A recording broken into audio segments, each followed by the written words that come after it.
అతిక్రమను దాచిపెట్టువాడు వర్ధిల్లలేవు. నువ్వు ఎంత సంపాదించినా, ఎన్ని విధాలుగా కూలి పని చేసుకున్నా, వ్యాపారాలు చేసినా, ఉద్యోగాలు చేసినా, నీ హృదయంలో అతిక్రమము దాచిపెట్టుకుని ఉంటే, నీ హృదయంలో అతిక్రమ పాపపులు ఆలోచనలు, పాపపు తలంపులు, పాపపు చేష్టలు నీ హృదయాల్లో దాచిపెట్టుకుని ఉంటే నీ భవిష్యత్తులో వర్ధిల్లేవు.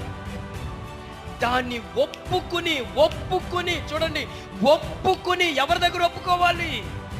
దేవుని దగ్గర. ప్రభువా, ఈ పాపం తప్పు చేశానయ్యా, ఇదిగో ఇది నేను చాలా నీకు విరోధంగా చేశానయ్యా, నన్ను క్షమించు ప్రభువా, దీన్ని మరలా ఎప్పటికీ నేను చెయ్యనయ్యా అని విడిచిపెట్టాలి.